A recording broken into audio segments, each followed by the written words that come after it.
How do you deal with that fear? Because I think that's one of the biggest things that holds people back, right? They know I want to do something different. So let's say they do the mindset work. And I think that's important to start with, right? And just Mhm. having a positive mindset in and viewing things as beneficial to you and not being angry about everything, right?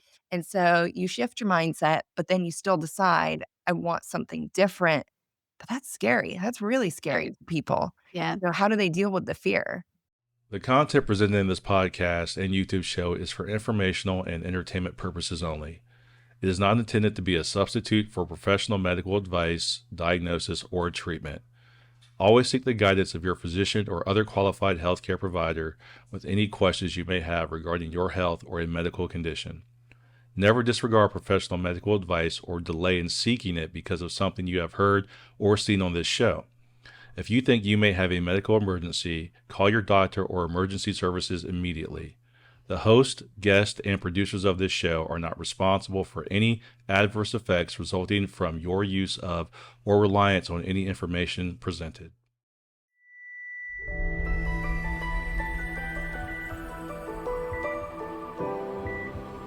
Andrea, Andrea, can you hear us?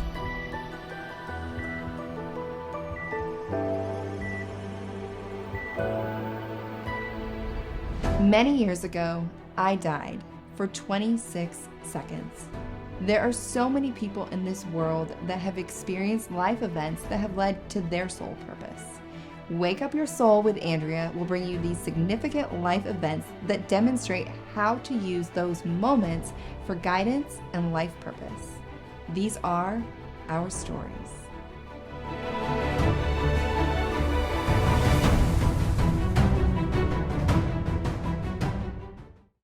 Hi, everyone, and welcome back to Wake Up Your Soul. Today's guest is CJ Stasik, and she's going to talk to us about her life journey. She was a former CEO, and then she decided it was time to start finding herself. And let's hear all about it. Hi, CJ. How are you? I am good. How are you? Good. I'm excited to hear your story. And for listeners, CJ and I have spoke before, but she's also a mom. And so that's a big part of this journey as well. And you were married and went through a divorce. And so there's all that real life stuff that goes into this. It's not just that you were a CEO and not loving it and wanted to change. There was a lot of real life stuff that I think a lot of listeners are going to be able to relate to. So let's go back to your life as a CEO. You were doing digital marketing, right? A digital marketing agency. Yeah. Okay. Yeah. So I think that the best way to tell the story is, everybody has a moment. You have that moment where you just kind of like wake up and you look around and you're like, how did I get here? Like, what happened? Like, why does my life look good, but not feel good? Because so Mhm. many of us are chasing success. And I think for me, right before I became CEO, I was COO of this marketing agency and COVID hit. So we're talking 2019. And so many of us kind of had this moment where we had to put priorities in place. We had to get things back into perspective. And for me, I just had one of those bathroom floor moments where I came home and I just dropped to the floor and I was crying my eyes out. And normally you would put on your big girl panties and go right back at it. And I realized for me that was survival, right? I didn't want to just make it through the day. I didn't want to just start over tomorrow. And so that moment I had to sit down and I had to really start asking myself a series of questions. How did we get here? What happened? Why do I feel this way? And ultimately, I came to the realization that I built a life that looked good on paper, but didn't feel good. It no longer fit who I was. So I just started to set out to make some changes. And She Handles It was born out of my own need to dive in and do some self reflection and figure out number one, how did I get here? And number two, what changed? And number three, what am I going to do to make my life feel better? Yeah. I think that's such a huge thing to talk about though, how so many of us, we break down, we let it all out, and that feels so good. And then we just keep on doing what we've been doing instead of like, Yeah. oh my gosh, why am I breaking down? What is happening that's making me feel this way in this moment? And I don't want to feel this way again. What can I do so that I don't repeat this? And that's a huge thing. Were you married at the time or when did the divorce come into play? Yeah, I was. So if we look at that moment in 2019, I was COO at the time of a marketing business, ranked nationally, 100 employees, doing all of the things for the day to day operations. I was married. I had two kids at the time, and I felt like I was failing everywhere. So my marriage was failing silently. It was behind closed doors, and nobody knew it because outwardly everything looked great. What we posted on social media, how we presented ourselves, because we were trying to figure out a way to make it work. And those are lies you tell yourself, right? We've got to make this work for the kids. We've got to make this work for finances. But as I sat on that bathroom floor and kind of looked around, I'm like, I don't know. I don't know if I am good at any of these things. I don't know if I'm a good boss because I have to take time to be a parent. I don't know if I'm a good parent because I'm working, you know, 10, 12, 15 hours a day. I'm definitely not a good spouse because my marriage is falling apart. And so I was turning all of those things inward and saying that I'm failing at all of them. And the result of it wasn't that I was failing, is that I was a different person. My Mhm. life was different. Everything looked different. And I needed permission to figure out what a new normal could look like for me and what a life filled with joy, not just happy moments, but actual joy. And I think to your point, we also confuse those things. We look at happiness and we're like, okay, happiness is when everything is going well and life is great. No, happiness are outside moments. Mhm. They're when your child wins their soccer game. They're when, you get a great gift that's really touching, but that's not joy. Joy is waking up in the morning and feeling good about your life, feeling good in general. And when life does get icky and hard things come into play, joy is what sustains you to be able to deal with those things. I didn't have any of that. I was literally just on the bathroom floor in that moment with a failing everything Mhm. and turning it all onto myself. So yeah, I was in that marriage and telling myself, we were both telling each other in that marriage that there's no way we could separate. It wasn't good for the kids. How I Financially, we wanna couldn't. ask I wanna ask how long was that going on, though? I kinda wanna dissect there's so many Oh, pieces here, please. right? There's that family marriage part and mom and then work, but as we can start with just the marriage, had you really understood and been aware for a while that it was failing, or it was just, like, when you broke down, you looked back and you're like, "Wow, this actually hasn't been successful. I Yeah. thought I was doing it, but I really wasn't." Yeah, so honestly, about 2 years into the marriage, there was an incident occurred and we had a separation Okay. for around 6 months. And you do all the things, you do all the self-reflection, you decide whether it's worth trying or if you need to leave. And ultimately, I made the decision at that time that I didn't want to have a failed marriage. Okay. And I could do the inner child work and tell you exactly where that came from, but that's a whole new episode. But, for today, it was just that I did not want a failed marriage. And so I dug my feet in and I'm like, I don't know how we're going to do it, but we're going to do it. Mhm. And that lasted for about 7 years. As sad as it is to say now, neither one of us had the strength to fully walk away.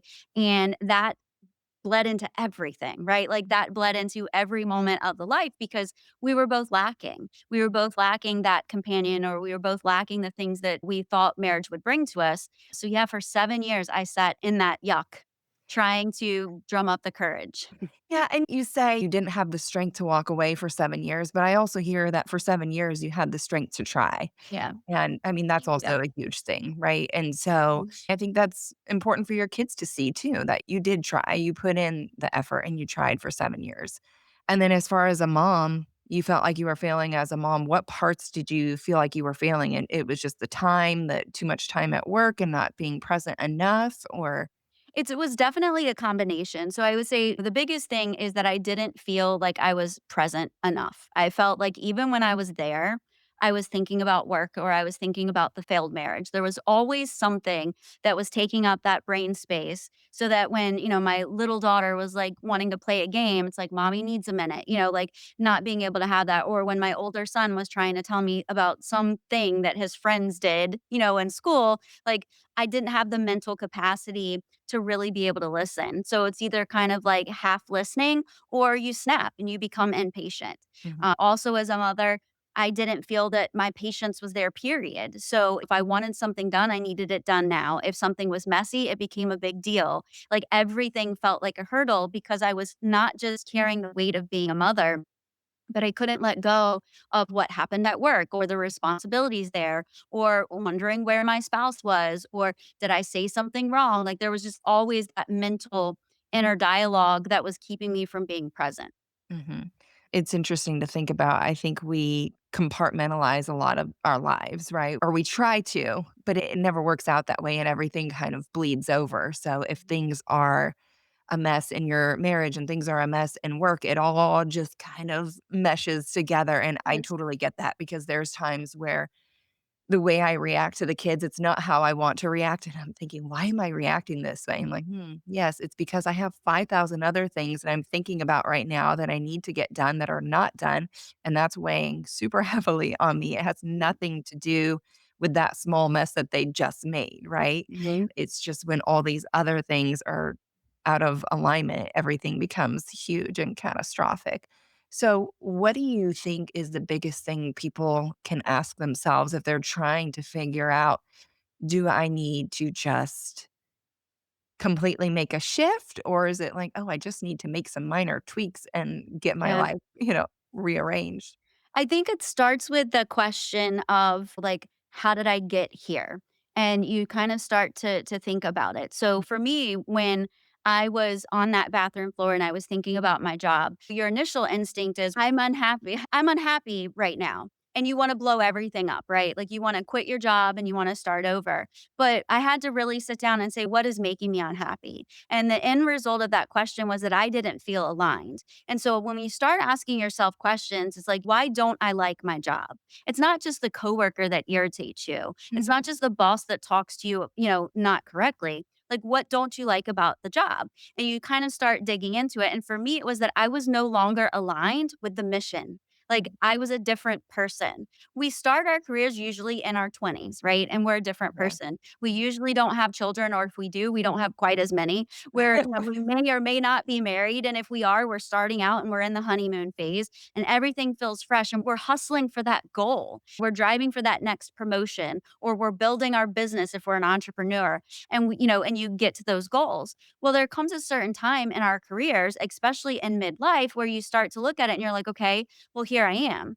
Mhm, There's not another goal. There's not another step. Like this has just become your norm. mhm, And so you're not chasing after anything. So most of the time, the thing that needs to happen is you need a new goal. And that goal could be work related. For me, it was like, how can I successfully transition out of this organization? What do I need to do to build something for me? But I had to sit in there for 2 years. And so I couldn't just show up, halfway. Like I had to be a good boss. I had to be a good leader. I had to show up with good ideas. So what I needed to change was the way I thought about my work. mhm, So it was a catalyst. It was giving me the ability to build what I needed to build to launch my business. And so I needed it. I needed it to work. I needed it to work well. So I didn't show up frustrated. I showed up ready. I showed up with momentum because I knew that I needed that. It was a catalyst for my next step. mhm. So I think that asking those questions and really understanding what is the root of the problem lets you know if you just need a minor tweak or if you need a big shift. Yeah, Often it's a mindset change first. And then once that mindset changes, then you can see that clear path. The path doesn't appear because we want it to. mhm, The path appears because we start walking. yeah. Well, and it's such a valid point that you're making about our lives when we're 20 and even 30 and 40, like, as we go through life, things happen to us and they change who we are to the core.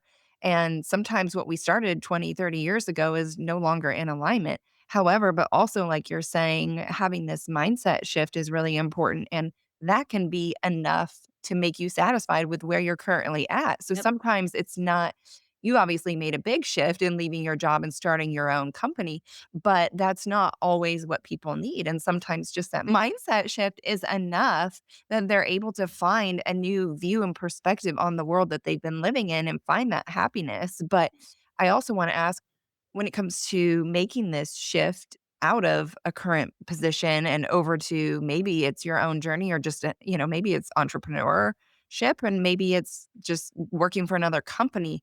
How do you deal with that fear? Because I think that's one of the biggest things that holds people back, right? They know I wanna do something different. So let's say they do the mindset work, and I think that's important to start with, right? And just Mhm. having a positive mindset in and viewing things as beneficial to you and not being angry about everything, right? And so you shift your mindset, but then you still decide, "I want something different."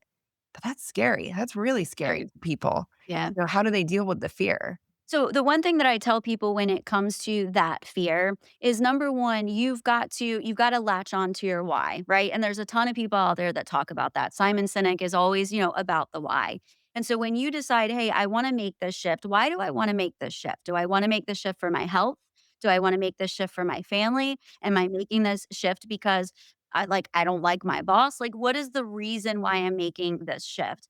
And then you need to talk to people who are on the track you're on or who have already been there.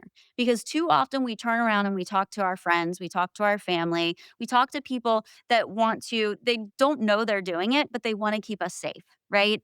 And they either want to keep us safe or we're threatening to them because God forbid we do more than what they're doing in their life. But most often it's they want to keep us safe. So they'll be like, "Oh, are you really sure? You've worked so hard. You've been in this job for, 15 years.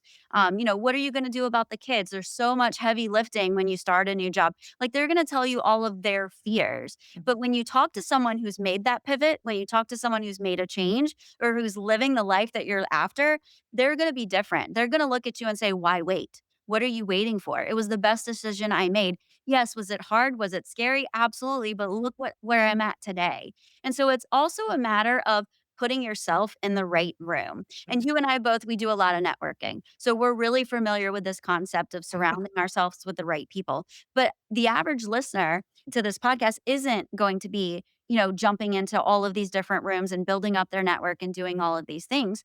But the reality is that's what you need to do to Mhm. keep that courage and to build that confidence is put yourself in a room or talk to people who have been there because they're the ones who are going to let you know it's possible. They're not going to give you the laundry list of obstacles.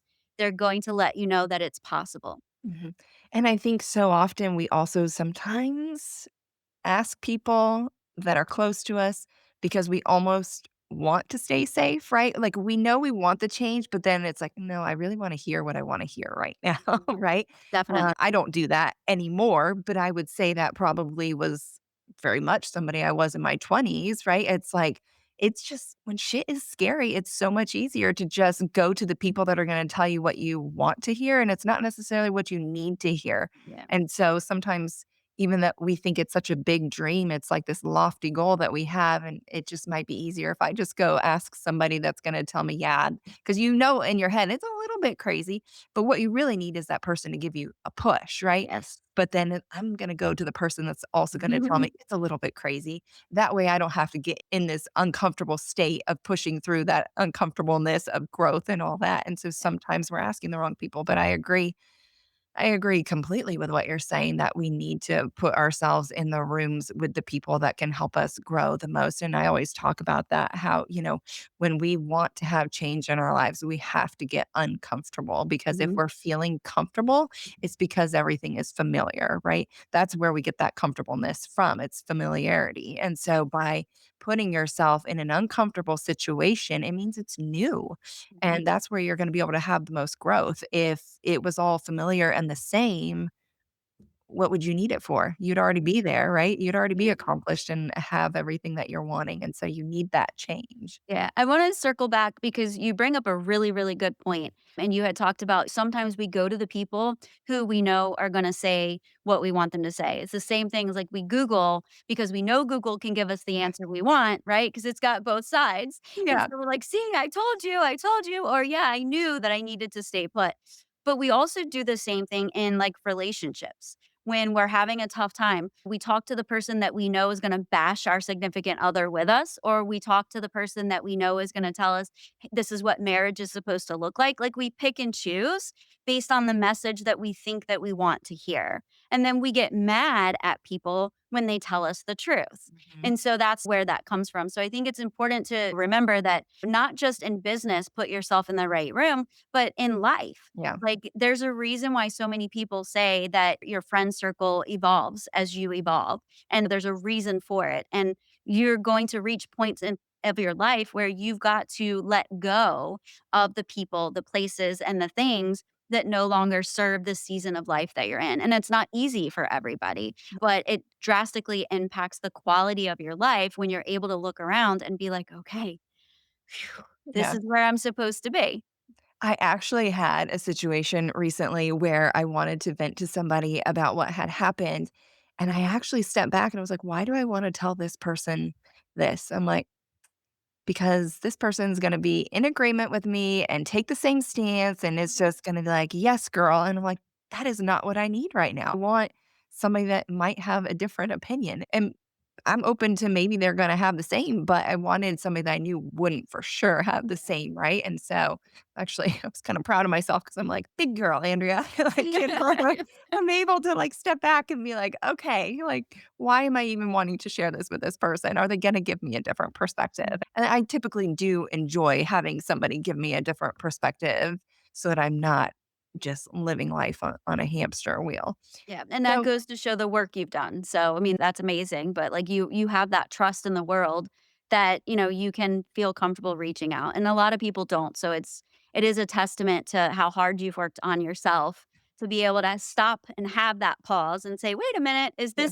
is this the right thing to be doing right now?" And I wouldn't even say it's necessarily comfortable for me, and I feel like that's something I realized at a very young age, though, was just getting uncomfortable was where I was gonna be able to step forward and make growth and progress was like, I just gotta be a little uncomfortable, and then we're gonna get over that hurdle, and so I learned that at a young age, and I guess that's probably one of my strengths is getting uncomfortable. I mean, I don't love it by any means. It's not that I enjoy it per se, but I can see the value in it for sure. We all learn that message. We just forget it. I mean, you think about what it takes to learn how to walk. When you watch your children learn how to walk and you're like, like they fall and they struggle and they're, bouncing off their butts, but they keep going and they keep going. As difficult as it is and as hard as it is for them, they keep going because they haven't yet learned to take the easy way. Mhm, And the older we get, the more that we start looking at things and they're like, oh, well, that's going to take too much effort. That's going to be too difficult. So you as an adult being able to live in your uncomfortableness and know that that's a benefit, like that's a message we all learned. We just somehow forget along the way. mhm. CJ, let's talk about your journey. Did you even have any moments where it got really hard and you thought, okay, maybe I should just stick to my day job here. Maybe I should just stay CEO. This is easy rather than do your own thing. Cause it's really scary to go out and do your own thing, especially as somebody that was getting divorced and had children. You're going to have to provide. I think that's a lot of fear for a lot of women that are in a marriage that they are contemplating leaving. Yeah. I think when it comes to my business, there was definitely a moment, and this was even before I left the marketing agency, when I was trying to build up the community and I was trying to get speaking engagements. I had this idea that I needed to solidify things like before I could make the move. And for the longest time, I was getting really frustrated because I kept hearing, well, we need to see you speak before we can invite you to speak. And I'm like, well, if no one invites me to speak, how is anybody gonna see me speak, right? And Yeah. so I started to get frustrated. And then, free speaking, people were throwing free speaking engagements, but paid speaking engagements are like, oh, well, a lot of times we want people who've written a book and then they can give their keynote. And I'm like, well, how can I write a book, launch this business, and run a marketing agency? So I kept feeling like I was never gonna be ready. And then ultimately I hired a coach, and talking with that coach, one of the things that he said, and it changed my life. And it wasn't something that I hadn't read before, but it was just, he hit me at the right moment with it. And it was just that you're never going to be ready. Can you afford not to get started? And so, like, we all look at things about how much it's going to cost, how many dollars we have to spend to invest in marketing and this and that. And we're like, okay, when I'm ready, I'll get started. But in the reality of the situation was I was slowly dying inside. Mm, And even though launching She Handles It just as a blog was helping me and filling me up and giving me a new sense of joy, everything was slowly chipping away. mhm, And so I had to realize that now was better than never. So no mhm, matter what, and no matter how far along I was, no matter how ready I felt, now was better than never. And I did not want to be in that cycle. So I think I did experience that. And even after I left, I gave myself 3 months, which I wouldn't recommend anybody doing because just like anything else, when I set a timeline, my whole life waited until right at the end of that timeline, and then it kicked in. But I gave myself a timeline. I told my husband, I'm like, listen, if I don't have reoccurring revenue by month 3 of doing this, like, I'll go get another job and like just be done with it. And literally in that third month, towards the very end of the month, I signed my first reoccurring client. And I'm like, okay, like now the race is on. But if I'd waited to have that client, I would have probably never left the marketing company. If I had waited until I had my framework together, I would have never left that marketing company. So just taking that leap was the best thing that I could do. So, were you still married then at the time, or is this a new husband? So I'm married now. This is a new Okay. husband. Yeah. Okay. Yeah, I'm just trying to follow the timeline of events. So I launched She Handles It in 2019. I Okay. got divorced in 2020 and I got remarried in 24. Oh, okay. Yeah. I think people listening are gonna be like, "Okay, what was the timeline?" Where you Yeah. yeah, just trying to understand that. Okay. So, do you feel like things took off though after that? After you got that one client, the first reoccurring client, do you think you kind of got confidence and you were able to then just let everything take off from there? Yeah, I think it built a lot of confidence, but it also gave a lot of questions. I had a plan, right? Like we all do. We're like, I have a plan. And my plan was that I was going to coach people that looks like me. I was going to coach women. I was going to coach women who were stuck in a marriage and trying to figure out the best way to get out of it. Coaching women who were high achieving in executive roles, trying to be a parent and balance that life. Like I wanted to help women like me. I wanted to become the coach that I needed that I couldn't find when I needed it. And the universe had a different plan for me. My first client that signed was a man.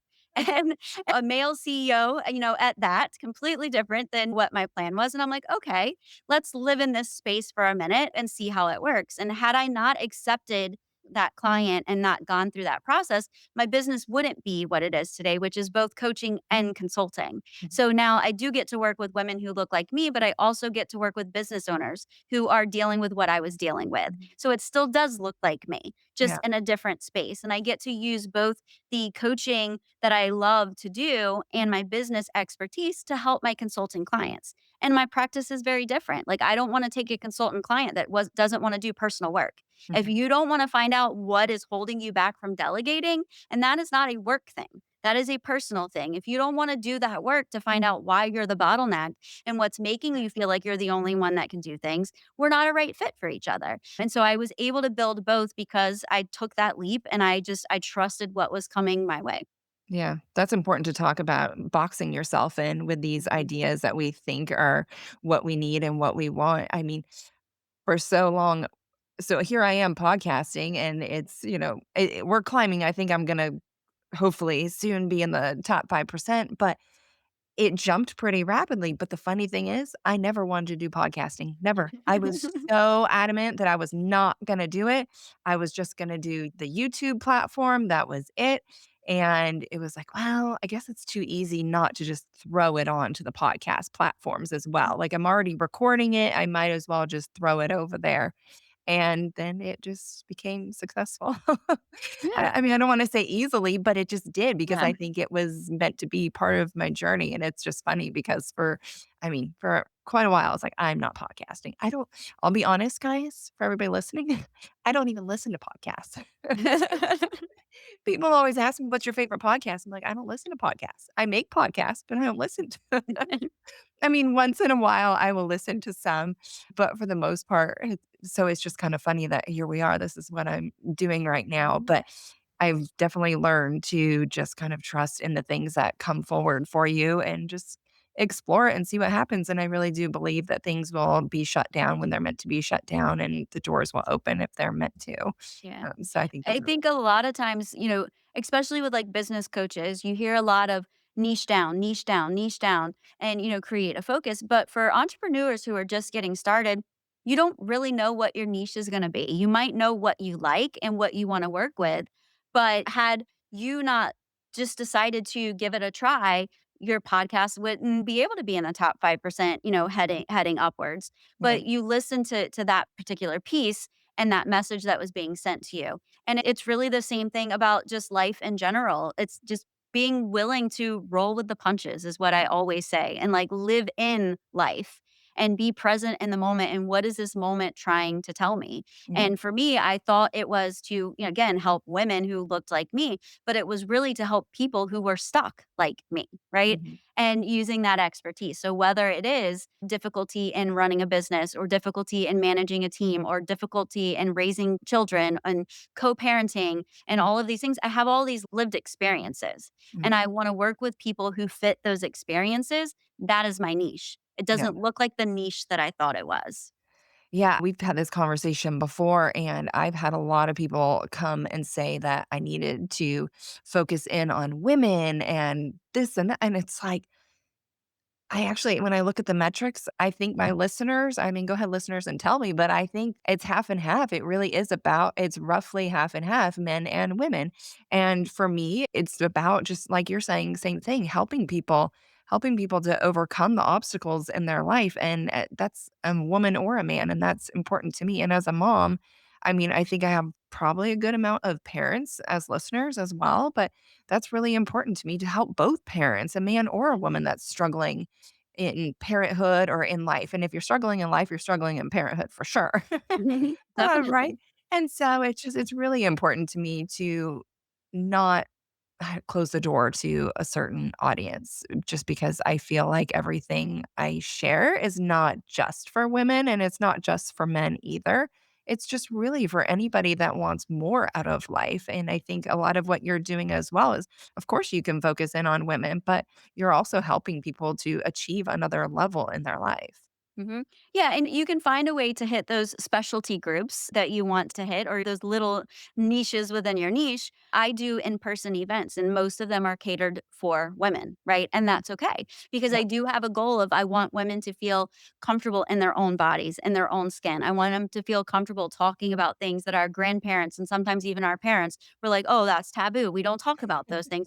Well, why? Like why? Like why can't we talk about those things? So there's ways to, fulfill all of those internal dreams that you have for your business while still capitalizing on the business that is going to drive revenue and be successful for you. Because let's face it, like if we could all just do these things for fun, we would because it does bring us joy. But we're also giving up finances to be able to build these things. And so it is a business. And so you've got to look at it that way too.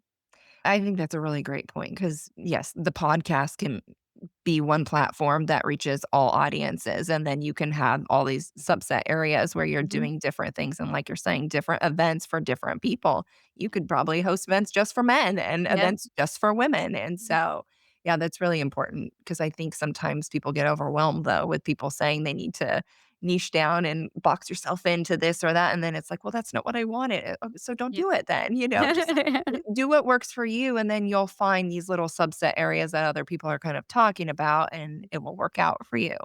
What would you say is the biggest thing that people come to you needing help with? Like, what is the most common struggle people are facing? This probably isn't gonna be the answer that you expect, but it's breaking Good. cycles. It's breaking cycles. So it could be what we think about when I say that, a family cycle, right? So it could be, someone who is just, having a really hard time letting go of control in their life. It's also the cycles that we face in business. So entrepreneurs, when they launch their business, there's a lot of hustle that goes into that. And they are doing everything, right? They are the accounting, system. They are the CRM. They are the lead driver. Like they are everything in their business. And then there comes a point where the business starts to make money and you hire your first people and then your next person. And then, you build a team. And then at some point, you've got to delegate and let go and allow that team to take over a large majority of the things. And so many entrepreneurs, they don't, and they don't know why. And it is a mindset shift for them. It's the understanding that what got them there is not going to get them to the next phase. So the fact that they're still trying to be the only sales driver or still trying to hold on to that, that's great. But you're going to stall your business. It's going to plateau Mhm. because you can't do everything. And Yeah. so, getting them to understand that. So the biggest thing that people do reach out to me for is breaking that cycle and kind of understanding where that cycle came from. Can you share a little bit on what you do or how you help people to break the cycle or the questions that you ask them? Yeah, absolutely. And it really depends on the cycle that we're trying to break. So I'll use a very personal one and I'll just use it as an example for my own life. And so I suffered with anxiety for quite a while. and it was pretty bad. And I needed to figure out how to fix that. And so the cycle that I was stuck in was the cycle of needing to control everything in my environment. So needing to make sure the house was spotless, right? The baseboards are clean, all of that kind of stuff. No dishes in the sink at night, the dishwasher loaded a certain way, the laundry loaded a certain way. And when those things didn't happen, I was very irritable and resentful that no one respected these little boundaries that I was laying, right? Like towels have to be folded a certain way. And so to break that cycle, I really had to understand where that cycle came from and why I needed to control all of those things. And ultimately, one of the biggest things is when I can't control certain pieces of my life, I over control the pieces that I can. Mhm. And that stemmed back from a very unsuccessful relationship, right? And so I thought that if the house was clean, if I worked out, twice a day, every day, I was, super fit, I was building this massive career and doing all of these things, that my relationship would improve and things would get better. And so I started to control everything. And when I couldn't control, it looked like anxiety because that anxiety was telling me, oh my God, we're in trouble. Like we're so in trouble. Like the dishes aren't loaded right. Like your relationship's over. Like it was the dumb little stories. Mhm. And so I had to go in and understand that. So the questions that you ask are, when's the first time that you felt like that? When is the first time that you realized that you needed to clean the baseboards, 5 times a week? Like, when did these situations first arise?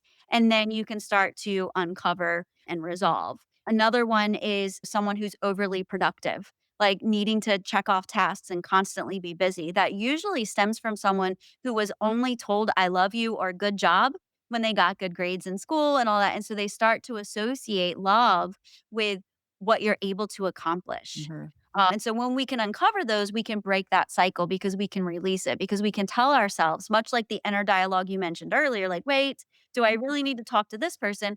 We start to ask those questions internally. Do I really need to load the dishwasher every time, or can I let someone else do Mhm. it? Do I need to be the only one in my company doing the budget, or can I delegate that to someone who's better equipped to manage the spreadsheet? So you're able to let go of it once you know where it came from. Yeah. And it's the same thing in cycles and relationships. Why do you keep having the same relationship? Because you're not learning the lesson that's trying to be taught to you, right? Yeah. Once you're able to learn that lesson, then you're able to stop repeating it. And that was true in my life. I was constantly attracted, and I didn't know this, but attracted to people who weren't going to value me the same way that I wanted to be valued. They weren't. And it's not their fault. Like, they like You that. liked it. Exactly, right? Like, I chose it because I didn't feel worthy. I Yeah. didn't feel worthy of that attention, and until I broke that cycle, like, I would have never met my now husband who is, I can't even explain to you the way our relationship is, but breaking those cycles is important, and that's the easiest way to do it. Okay. Yeah. So to break it down, I guess, quickly. So it's looking at what is the feeling I'm having, right? It's anxious or if it's depressed or whatever. And when was the first time that I felt that and what was happening in that moment, right? So the first time I was anxious. And when I'm anxious, I do this activity. Or when I'm depressed, I do this. Maybe Mhm. it's overeating or whatever, right? So you're taking that activity that's stemming from the emotion and figuring out when was that first time that I had that, right? Yep. Okay. Yeah. So that makes a lot of sense. That's Yeah. interesting because I went through the brain rewire certification. I guess it's probably been like a year and a half, 2 years ago now, but it's pretty similar in that, you go back to this first time that you felt the emotion and you're kind of talking about similarly, you're saying the habit, but it's all one and the same, right? Correct. Because Yep. first time you started the habit, it's because of that emotion. So Yep. it's kind of the same. So yeah, you go back to that first time. And I also talk about reliving that experience too, because now as an adult with a fully developed brain, I can go back to my childhood and the very first time that I felt whatever. Anxiety is not like a huge thing I feel like I struggle with, but maybe, I don't know. Um, but yeah, going back to that first time and watching the event that made me feel that way, and then kind of changing your perspective on it Correct. because so often as a child, we thought it played out one way, and then we can have this totally different understanding as an adult now watching it back. Like, now that I can see the other person's perspective, I can see that maybe I shouldn't have taken it on the way I did. And I didn't Yeah. need to have those emotions stem from that. And so it's really important we go back in time, like you're saying, and figure out where does this even come from and how can I change things going forward? And to your point about the emotions and everything too, it's also acknowledging that the event made you like you created the behavior because the younger version of you, like you said, brain wasn't fully equipped to understand the lesson that was trying to be taught. And Mhm, so it created this behavior or this emotion to initially protect you, mhm. right? So using the example of being loved, I used to wash my dad's trucks. It was one of my chores, his work trucks as a kid. And I remember one time, probably 12, I washed it. He came outside. He got on his knees and looked under the undercarriage and said, CJ, it's not clean. You didn't clean the undercarriage. And so my brain said, enough is never enough. Like it's never going to be enough. I'm always going to have to try harder and harder and harder because I'm never going to be good enough. And so that's what I took into adulthood. And so I have worked so hard my entire life because I'm like, the moment I slow down, it's not going to be enough. But Mhm. that wasn't the lesson that my dad was trying to teach me. He was just trying to teach me to follow through on that one thing. Yeah. But like little CJ took it so far and we all do that. And so to the point of, what you had learned, that's exactly what you do is you go back in and you have to heal from it, but you also have to tell little version of yourself, little Andrea, hey, that's not what they meant. Like it Yeah. sucked that you experienced that. You shouldn't have had to feel that way. I'm so sorry, but I got you. You're Yeah. now safe and kind of releasing it because that inner child is still with us. Yeah, that's such a great way to say it. Took it too far. I mean, Yeah. that's really what and that's what kids do. Like, as a mom, as a parent, you can see that kids just take it too far. It's like, how many times you put your hand on your head like, "Oh my gosh, like, why are you melting down over this? This is not what I'm saying. It's really simple," but they just take it too far because they don't have a fully developed brain, and like you're saying with your story, right? You made it out to so much more than it really was in that moment, and Yep. that's what we do as kids. And the other important thing for people to understand, I've talked about this before, is just that we will create that emotional response that first time we created it as a child. We create it and then we use it every single time from there on forward. So whatever our fear response was the first time we got scared and how we felt and internalized everything in that moment, we start experiencing every fearful event in the same exact way going Yep. forward. And so it's really important, like we're talking about, it's really important to go back in time and gain a new perspective on how things actually went down. Yeah. Yeah, I love it. There's a show on Netflix, we'll talk about it off camera, but it's about going back in the past and in being able to see those experiences to help you better relate to the people because like you said, the perspective is so different from your adult brain. So many of us have not great relationships with our parents because we're harboring resentment because of how we thought they should have done something or how we felt that we were treated. But ultimately when you look back, you realize that they were just trying to survive themselves in most cases. Like there are some bad parents out there, For but in sure. most cases, they were just trying to survive. They were Yeah. just trying to make it through their 20s, raising children in a world that was new to them. But we didn't know that as kids, so we expected them to be better than what they were because like we had no clue that they were still trying to learn life themselves. Yeah. Exactly. So, CJ, to wrap this up, what is your advice to people that are looking to level up their life? What would be that key advice that you would give them and leave them with besides, starting before you're ready? Just like Yeah. go for it. Yeah, well, so my key advice is starting before you're ready is definitely a piece of advice, but take one bold move, right? So often we don't even recognize it. And so if you're lucky enough to recognize that you want something different for yourself, that you want life to feel better, don't wait. Take one bold move. And that one bold move can be as simple as saying no to something you would normally say yes to and saying yes to something you would normally say no to. Just give yourself that space to put yourself out there. I love that. And like you're saying, give yourself that ability to prove yourself wrong, Yeah, essentially, right? When you do that bold move, it's bold because you have so much fear that it's going to go a certain way. And then once you do it, you experience it and it's like, wow, okay. And then it gives you that courage to keep doing those bold moves. And that's what it's going to take to make the change is the bold move. So I love that. absolutely. Where can people find you if they want to connect with you? Simple, just go to shehandlesit.com. My website has all of the information on coaching and consulting, events, and all of that good stuff. So right there, shehandlesit.com. Great. Thank you so much for being here. Oh, of course. Thank you so much.